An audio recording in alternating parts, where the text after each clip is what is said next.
Sawit itu nggak bisa lagi tahan terhadap gelombang, terhadap lumpur, terhadap getaran. Dia bukan pohon untuk melindungi, tapi dia pohon manja untuk dilindungi. Dia ngambil rakyat punya kemandirian energi, rakyat punya kemandirian air. Dan mohon maaf, kalau ngomong perang, Indonesia sulit dikalahkan. Kenapa? Karena mengidentifikasi daerah-daerah vital dan sentral yang membuat orang tergantung itu mengalami kesulitan. Kenapa? Karena orang Indonesia memiliki kekayaan energi culture yang ada di lingkungannya. Tidak semuanya tergantung pada PDAM, tidak semuanya tergantung pada PLN, tidak semuanya tergantung. Kenapa? Dibom sekalipun berbagai titik sentral, dia masih tetap hidup. Ada sumber makanan di lingkungan, ada sumber energi. Kekayaan ini sering dilupakan oleh kita untuk membuat tersentral dan satu titik. Kenapa? Justru itu adalah kelemahan.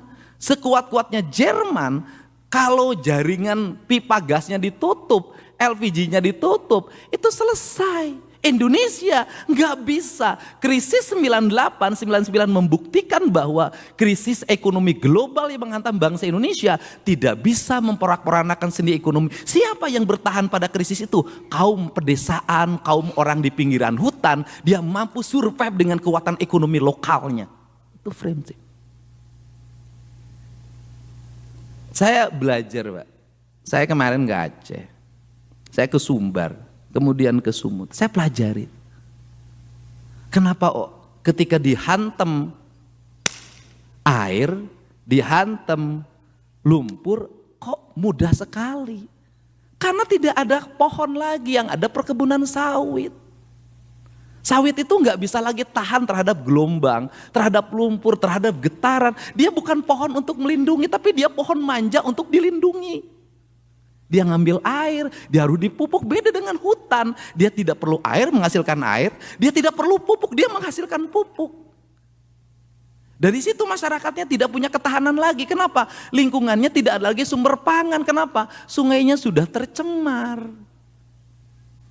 Kebutuhan pokok lingkungannya padi pun udah hampir nggak ada. Semua menjadi homogen. Yang homogen itu berbahaya bagi Indonesia, bagi kebinekaan. Nah, ketika kita bicara hari ini adalah bicara fiskal. Apa sih problemnya adalah, saya hari ini Pak Ketua MPR tidak menganggap bahwa dana bagi hasil itu kami dipotong, tidak.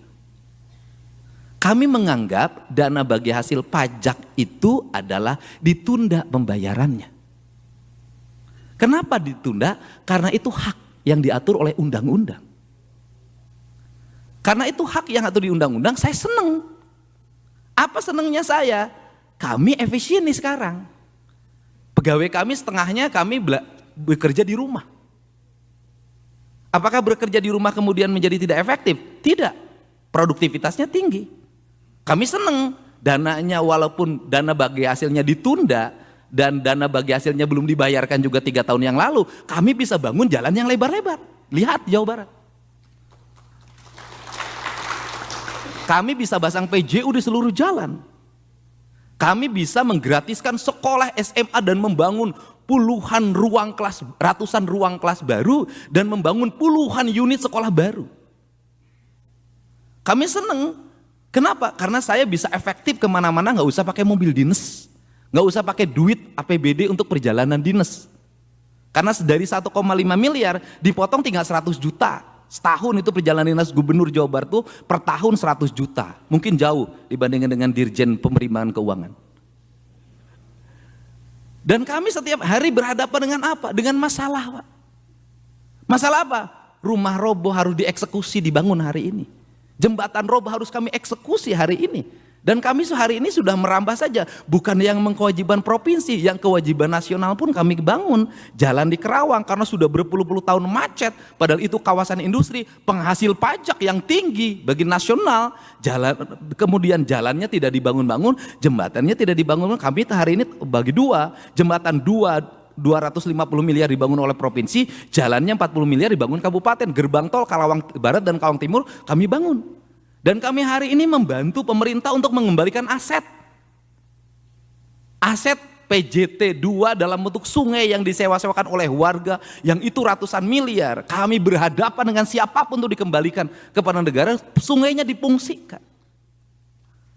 Aset BBWS yang hari ini menjadi bantaran sungai, menjebak banjir, kami bongkar, kami kasih santunan warganya, kami pindahkan. Kami lakukan itu. PTPN, hubungan antara ATR BPN dengan PTPN, izin lokasinya nggak keluar-keluar, HGU-nya puluhan tahun nggak keluar, kami bereskan. Kenapa?